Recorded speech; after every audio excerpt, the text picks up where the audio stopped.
آج کی اس محفل میں خشوع اور خضوع کے حوالے سے کچھ اہم اور ضروری باتیں آپ کی خدمت میں عرض کرنا چاہتا ہوں۔ آپ دیکھیے جس طریقے سے ہر جاندار میں ایک روح ہوتی ہے اور جب تک وہ روح رہتی ہے اس وقت تک وہ جاندار چیز کام کی لائق رہتی ہے، اور جیسے ہی اس جاندار سے روح نکل جاتی ہے پھر وہ چیز کام کے لائق نہیں رہتی۔ جس طریقے سے ہر جاندار میں روح ہوتی ہے اسی طریقے سے نماز کی بھی ایک روح ہے، اور نماز کی روح خشوع اور خضوع ہے۔ خشوع اور خضوع یہ نماز کی روح ہے۔ اب یہ خشوع خضوع کسے کہتے ہیں اور خشوع خضوع کی کیا تعریف ہے، تو اس سلسلے میں ابتداءً آپ اس چیز کو یاد رکھ لیں کہ خشوع ظاہری بھی ہوتا ہے اور خشوع باطنی بھی ہوتا ہے، اور ہمیں نماز کے لیے یعنی نماز کی جو روح ہے وہ ظاہری اور باطنی دونوں خشوع ہیں۔ اب ظاہری خشوع کسے کہتے ہیں اور باطنی خشوع کسے کہتے ہیں وہ دھیان سے آپ سنیے۔ ظاہری خشوع یہ ہے کہ نماز کے آداب کی مکمل رعایت کی جائے، مثلا نظر سجدے کی جگہ سے باہر نہ جائے، آپ حالت قیام میں ہو تو آپ کی نگاہ سجدے کی جگہ ہو، آپ حالت رکوع میں ہو تو آپ کی نگاہ اپنے پاؤں کی پشت پر ہو، اور آپ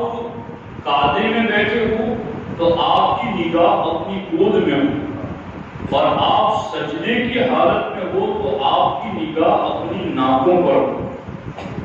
تو یہ چیز ہے کہ خشوع کا جو ظاہری مطلب ہے وہ یہ ہے کہ نگاہ سجدے کی جگہ سے باہر نہ جائے اور آنکھ کے کنارے سے کسی طرف نہ دیکھے۔ حالت نماز میں آنکھ کے کنارے سے کسی طرف نہ دیکھے، آسمان کی طرف نظر نہ اٹھائے، کوئی عبث اور بیکار کام نہ کرے، کوئی کپڑا شانوں پر اس طرح نہ لٹکائیں کہ اس کے دونوں کنارے لٹکتے ہیں، جیسے رومال ڈالا ہو تو حالت نماز میں کوئی بھی کپڑا بدن پر ایسا نہ ڈالے کہ بغیر اس کو پیچ دیے ہوئے اس کے دونوں کنارے لٹکتے ہیں۔ ہاں اگر آپ اس کو پیچ دے دیں، پیچ دینا جانتے اس کو ایک مرتبہ گھما دیں آپ اپنی گردن میں تو پھر کوئی مسئلہ نہیں ہے، لیکن بغیر پیچ دیے ہوئے آپ ڈائریکٹ لٹکانا چاہیں تو یہ خشوع کے خلاف بھی ہے اور اس سے نماز مکروہ تحریمی بھی ہوگی۔ تو آپ اس چیز کو دیکھیں کہ کوئی کپڑا شانوں پر اس طرح نہ لٹکائے کہ اس کے دونوں کنارے لٹکتے ہیں اور آپس میں ملے ہوئے نہ ہوں، یعنی دونوں کنارے لٹکتے ہوں اور وہ آپس میں ملے ہوئے نہ ہوں۔ انگلیاں نہ چٹکائیں، حالت نماز میں انگلیاں نہ چٹکائیں، اور اس قسم کی تمام حرکات سے باز جو رہے گا اسے ظاہری خشوع مل جائے گا۔ باطنی خشوع کسے کہتے ہیں؟ باطنی خشوع یہ ہے کہ اللہ تبارک و تعالیٰ کی عظمت پیش نظر ہو، دنیا سے توجہ ہٹی ہوئی ہو اور نماز میں دل اور جی لگا ہوا ہو۔ اگر یہ چیز ہو کہ دنیا سے توجہ ہٹی ہوئی ہو، اپنے کاروبار سے، کھیتی باڑی سے، بیوی بچوں سے، دنیا کے تمام خیالات سے اگر توجہ ہٹی ہوئی ہے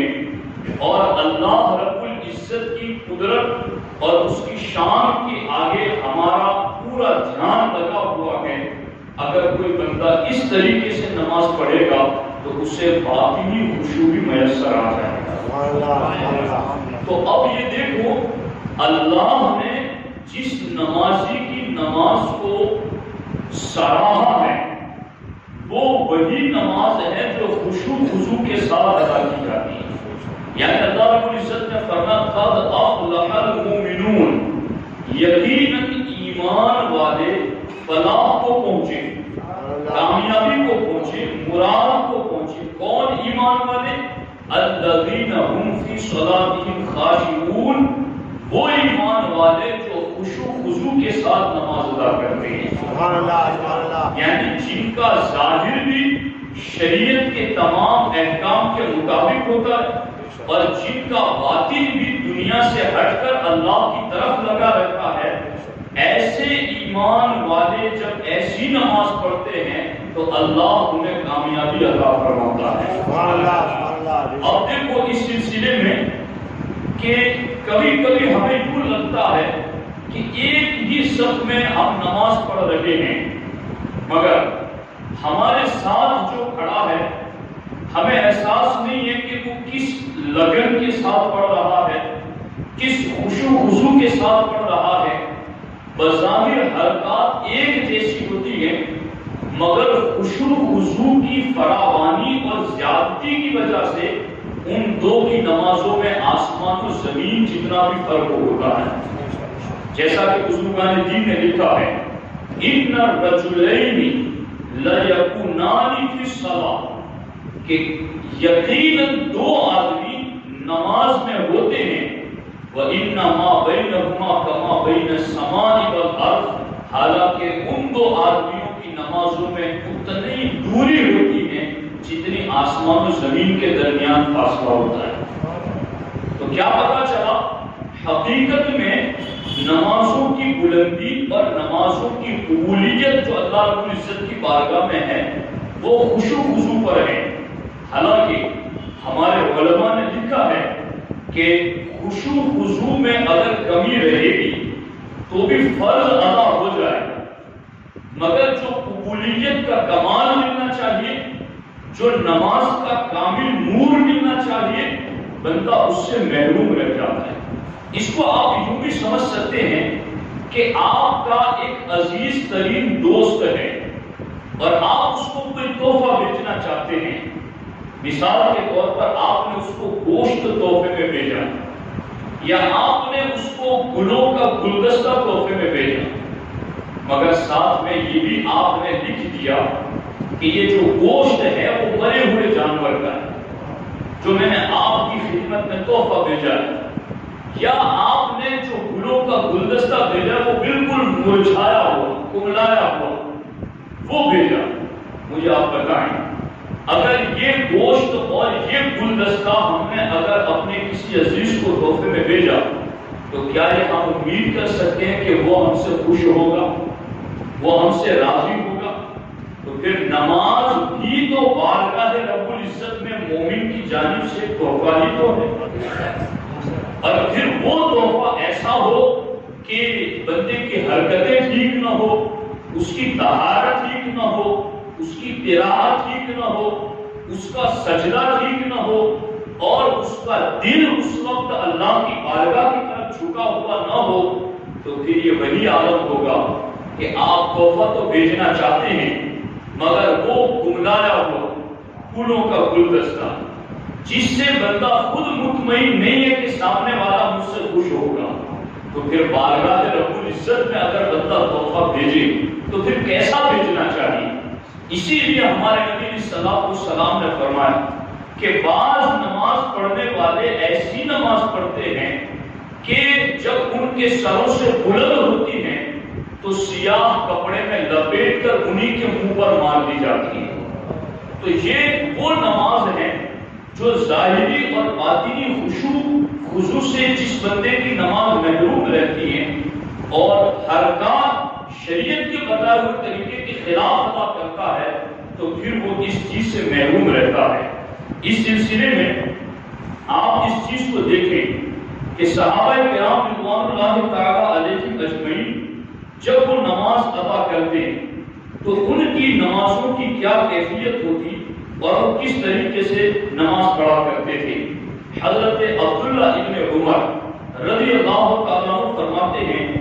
کہ جب صحابہ کرام رضی اللہ تعالیٰ عنہم اجمعین نماز پڑھتے تو وہ پوری توجہ اپنی نماز کی طرف رکھتے تھے اور پھر اپنی نظر سجدہ کی جگہ پر رکھتے تھے اور انہیں یہ یقین ہوتا تھا کہ اللہ تبارک و تعالیٰ انہیں دیکھ رہا ہے اور دائیں بائیں توجہ نہیں کرتے. اب یہ ہے خشوع خضوع پیدا کرنے کا ایک طریقہ کہ خشوع ہمارے دل میں کیسے پیدا ہو. تو یاد رکھنا، اگر کوئی مالک مزدور کو کام پر لگائے اور اس وقت مزدور دیکھ رہا ہو کہ میرا مالک مجھے دیکھ رہا ہے، میرا باس مجھے دیکھ رہا ہے. ایک باپ نے بیٹے کو ڈیوٹی پر لگایا ہو اور اس بیٹے کو یقین ہو کہ میرا باپ مجھے دیکھ رہا ہے. ایک شاگرد اور اسٹوڈنٹ پڑھ رہا ہو اور اس کا ٹیچر اور استاد اس کو یقین ہو کہ میرا استاد مجھے دیکھ رہا ہے. تو آپ مجھے بتاؤ اس وقت وہ مزدور، وہ کاریگر، وہ شاگرد، وہ اسٹوڈنٹ، وہ بیٹا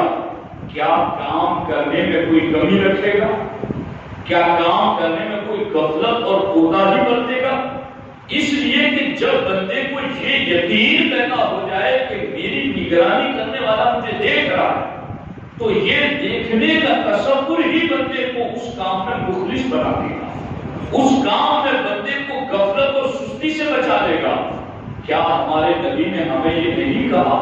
ان تعبد اللہ کأنک تراہ فإن لم تکن تراہ فإنہ یراک، کہ تم اللہ کی یوں عبادت کرو کأنک تراہ، کہ گویا تم اسے دیکھ رہے ہو. فإن لم تکن تراہ فإنہ یراک، اور اگر یہ یقین نہیں پیدا ہوتا کہ تم رب کو دیکھ رہے ہو تو کم از کم یہ تصور ضرور پیدا کرو کہ وہ رب تمہیں دیکھ رہا ہے. اگر یہ تصور نماز میں بندے کو ہر گھڑی رہے کہ میرا رب مجھے دیکھ رہا ہے، تو سجدے کی جگہ سے اس کی نظر نہیں بڑھتی. پھر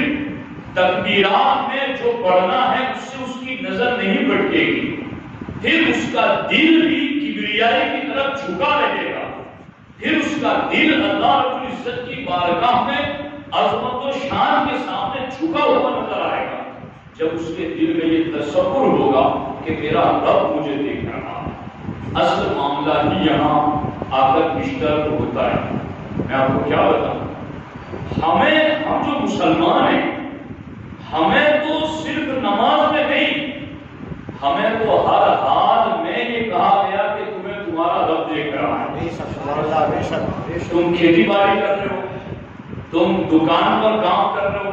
تم مالک ہو یا مزدور ہو، تم باپ ہو یا بیٹا ہو، تم بیوی ہو یا بیٹی ہو، تم کسی بھی شعبۂ حیات سے تعلق رکھتے ہو، تمہیں تو ہر حال میں یہ تصور رکھنا ہے کہ تمہیں تمہارا رب دیکھ رہا ہے. حضرت عمر کا واقعہ آپ نے نہیں سنا؟ وہ ایک بچی کو اس کی ماں نے دودھ میں پانی ملانے کا حکم دیا اور بیٹی نے ماں سے کہا ماں میں دودھ نہیں ملاتی، امیر المومنین نے منع کیا ہے. کہا بیٹی امیر المومنین اس رات کے اندھیرے میں بند کمرے میں ہمارے گھر میں کہاں دیکھ رہے ہیں؟ کہا امیر المومنین نہیں دیکھ رہے مگر ان کا رب کو دیکھ رہا ہے. ایک شخص دوران سفر ایک عورت پر فریفتہ ہو گیا اور اس سے قرب بڑھانے لگا، یہاں تک کہ جب اس کے قریب گیا تو اس عورت سے اس نے بات کی. اس عورت نے کہا کہ میں یہ گناہ نہیں کر سکتی، تو باز آ رہی تھی. تو اس نے کہا کہ اس وقت رات کے ستاروں کے سوا ہمیں کوئی نہیں دیکھ رہا. تو اس عورت نے کہا کیا ستاروں کا رب بھی نہیں دیکھ رہا؟ تو ایک مومن کی زندگی ظاہر کی ہو یا باطن کی ہو، لوگوں کے درمیان ہو یا گھریلو ہو، بسے دیوار ہو یا میدان میں ہو، اگر اس کے دماغ میں یہ تصور جم جائے، جس تصور کو جمانے کی اسلام نے پہلے سے تعریف دی کہ تمہیں تمہارا رب دیکھ رہا ہے، ان ربک لبالمرصاد، تمہیں تمہارا رب دیکھ رہا ہے. اب یہ تو لوگوں کو تصور پیدا ہی نہیں ہو رہا ہے کہ کھیت کھلیان میں دکان مکان میں یہ تصور جمائے کہ میرا رب مجھے دیکھ رہا ہے. کم از کم نماز میں تو یہ تصور پیدا ہو. نماز میں تو ہمارا دل لگ جائے کہ ہمارا رب ہمیں دیکھ رہا ہے. اور پھر یاد رکھنا، توجہ سے سننا، اگر ہمیں ایسی نماز پڑھنا نصیب ہو جائے کہ ہمارا پورا دل پوری نماز میں اللہ کی بارگاہ میں جھکا رہا، تو ایسی نماز اگلے گناہوں کا کفارہ ہو جاتی ہے۔ آپ دیکھو حدیث پاک میں ہے، حضرت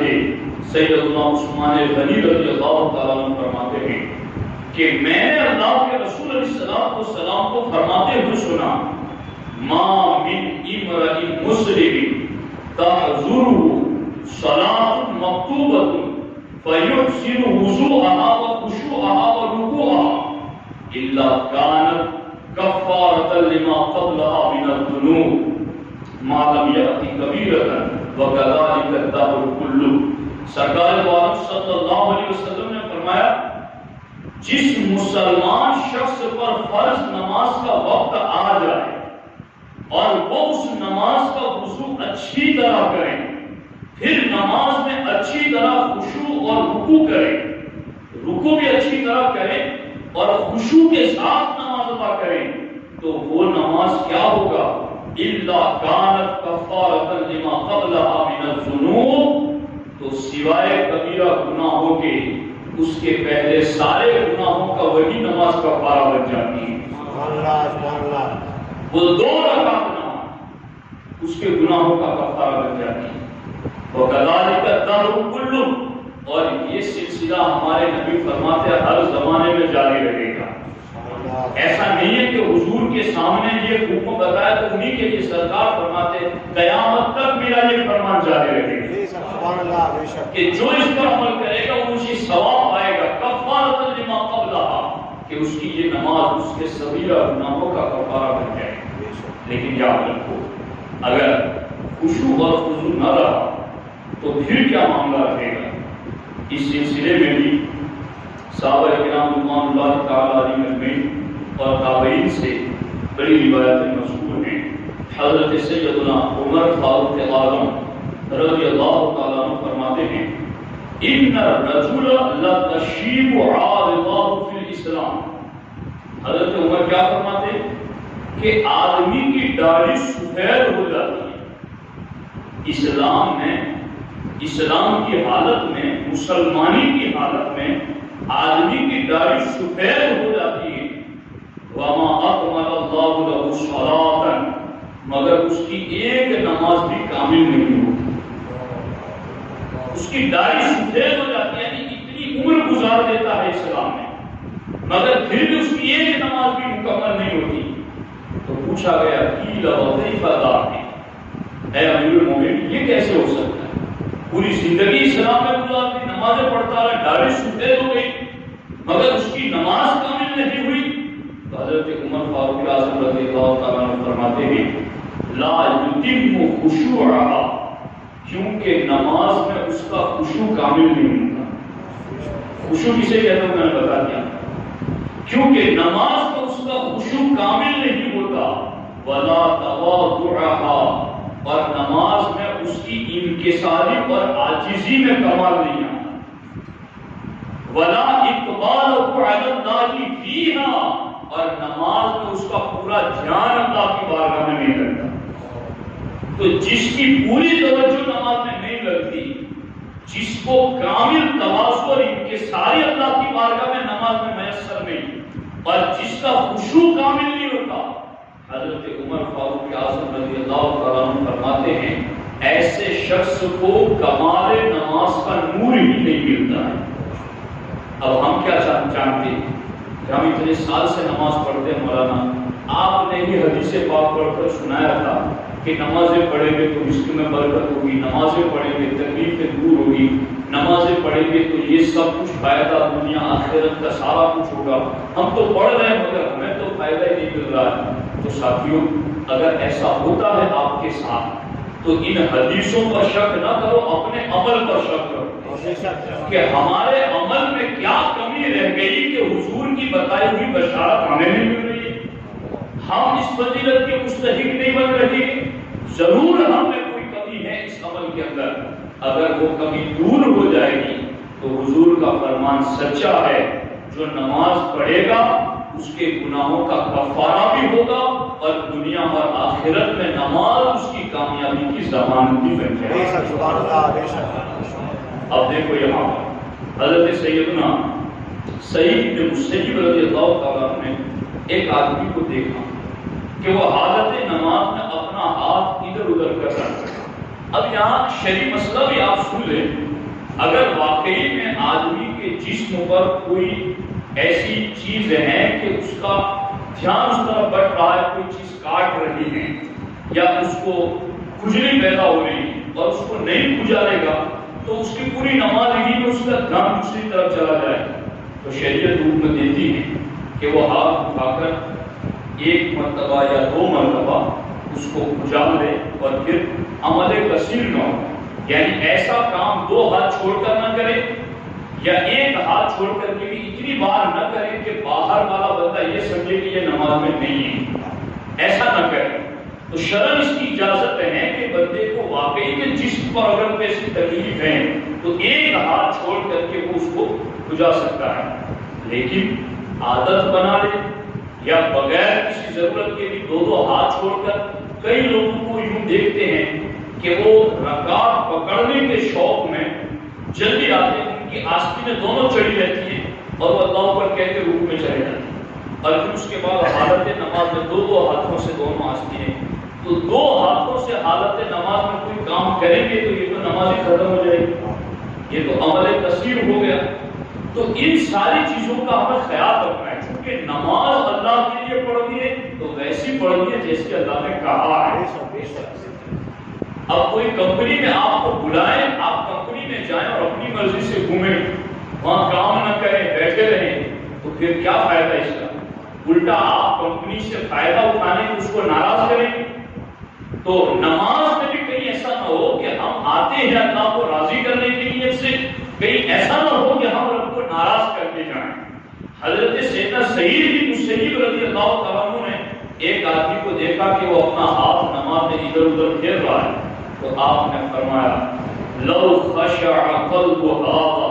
لخشعت جوارحه، اگر اس کے دل میں خشوع ہوتا تو اس کے اعضاء بھی پرسکون رہتے، اس کا دل اگر اللہ کی یاد میں مائل ہوتا تو اس کے جسم کے اعضاء بھی سکون سے رہتے، بار بار حرکت نہ کرتے۔ اس لیے ساتھی، نماز اللہ کی بارگاہ میں قبولیت کی بارگاہ تک اس وقت پہنچتی ہے جب نماز کو خشوع اور خضوع کا کمال ملتا ہے۔ اب یہ اس کے لیے سب سے بنیادی چیز جو میں نے آپ کی خدمت میں عرض کی وہ یہی ہے کہ ہم یہ تصور جمائیں کہ ہمارا رب ہمیں دیکھتا ہے، یاد رہے گا یہ تصور جمائیں کہ ہمارا رب ہمیں دیکھتا ہے، ایک چیز۔ اور دوسری چیز کہ طہارت اور وضو اچھی طرح ہے، طہارت اور وضو اچھی طرح ہے۔ میں آپ کو بتاؤں کہ طہارت کی کمی کی وجہ سے کتنا بڑا نقصان ہوتا ہے۔ ہمارے نبی صلی اللہ علیہ وسلم فرماتے ہیں کہ یہ جو امام پر مشابہت لگتی ہے، امام کو جو مصلی پر غلطی لگتی ہیں، وہ مقتدیوں کی طہارت میں کمی کی وجہ سے بھی لگتی ہیں۔ یعنی پیچھے جو نماز میں کھڑے ہیں ان کی طہارت میں کوئی کمی رہ گئی، یا تو انہوں نے غسل ٹھیک نہیں کیا یا وضو ٹھیک نہیں کیا، اس کی وجہ سے بھی امام کو مشابہت لگتی ہے۔ تو اگر ہمیں خشوع خضوع پیدا کرنا ہے تو سب سے پہلا کام تو یہ تصور جمانا ہے کہ ہمیں ہمارا رب، اور دوسری چیز یہ کہ ہمیں وضو اچھی طریقے پر کرنا۔ دوسری چیز اللہ تبارک و تعالیٰ کی بارگاہ میں خشوع خضوع کی دعا ہے، یا اللہ تو ہمیں تیری بارگاہ میں جھکنے والا دل نصیب کرنا، کیونکہ ہمارے نبی صلی اللہ علیہ وسلم اکثر یہ دعا کرتے کیا، اللہم انی اعوذ بک من علم لا ینفع، اے اللہ ایسے علم سے میں تیری پناہ چاہتا ہوں جو نفع بخش نہ ہو،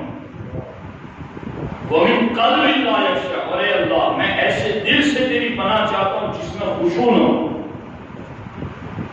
ومن نفس لا تشبع، اور ایسے نفس سے تیری پناہ چاہتا ہوں جو آسودہ ہی نہ ہو، یعنی پیٹ بھرتا ہی نہیں، ہوس بڑھتی رہتی، ومن دعوت لا یستجاب لها، اور ایسی دعا سے جو قبول نہ ہو۔ تو سرکار نے فرمایا ایسے دل سے جس میں خشوع نہ ہو، ایسے دل سے سرکار اللہ کی بارگاہ میں پناہ طلب کرتی ہے۔ ہمارے نبی کا دل تو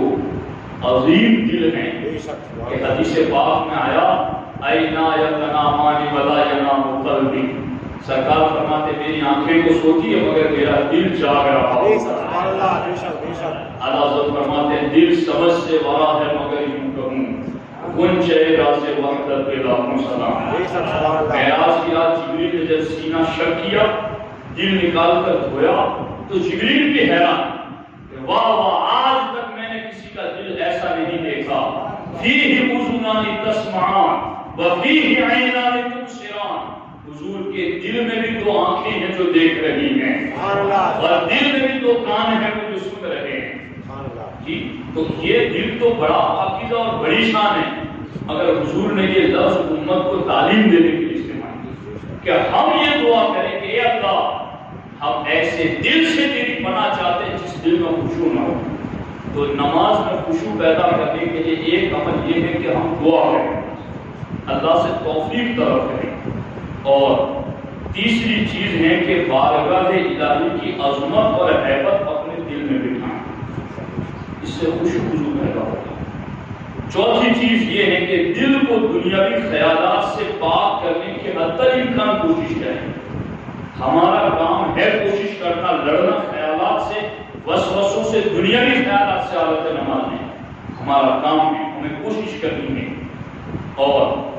پانچویں چیز یہ ہے کہ آپ امیر ہو یا غریب، کمزور ہو یا طاقتور ہو، دولت مند ہو یا سماج کے دبے کچلے طبقے سے، خوبصورت ہوں یا خراب صورت، مالداری، دنیاوی شان و شوکت، وجاہت میں آپ کچھ بھی ہو یا کچھ بھی نہ ہو،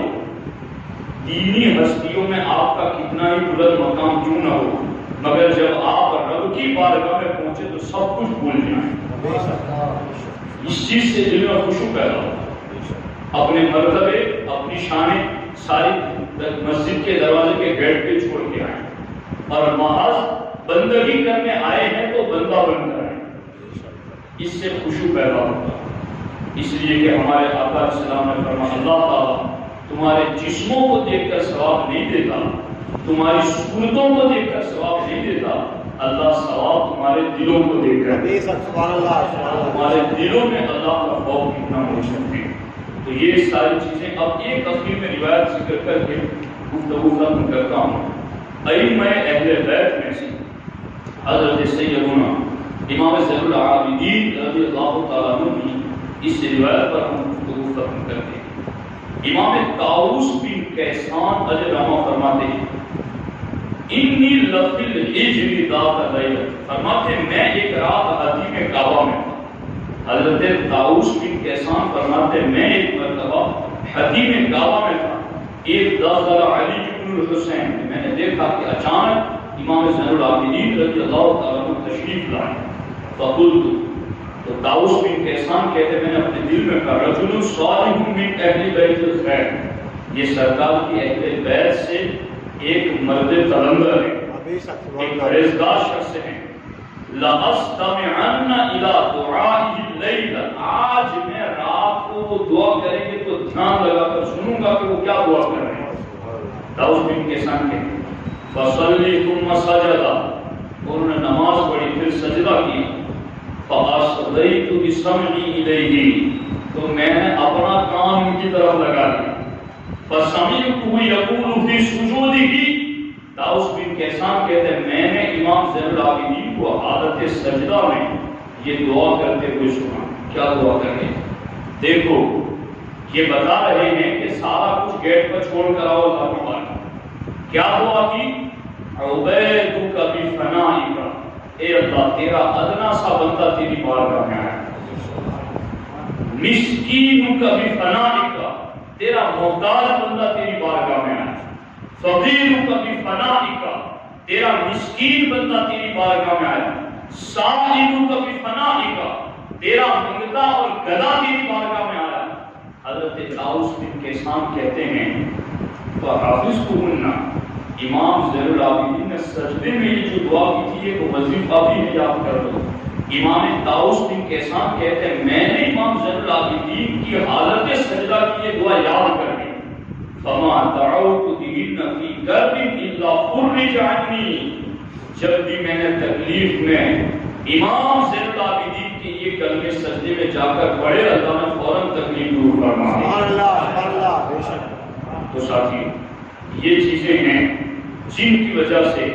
ہمارے نماز میں خشوع پیدا ہوگا۔ چھٹی چیز ہے اطمینان، وقار اور مکمل تعلیل ارکان، یعنی سکون کے ساتھ نماز کے تمام ارکان لاتے ہیں۔ بعض تو رکوع میں جاتے ہیں تو ٹھیک جھکتے نہیں، تھوڑے ہوئے کہ پھر کھڑے ہو۔ کئی لوگ ایک سجدے میں گئے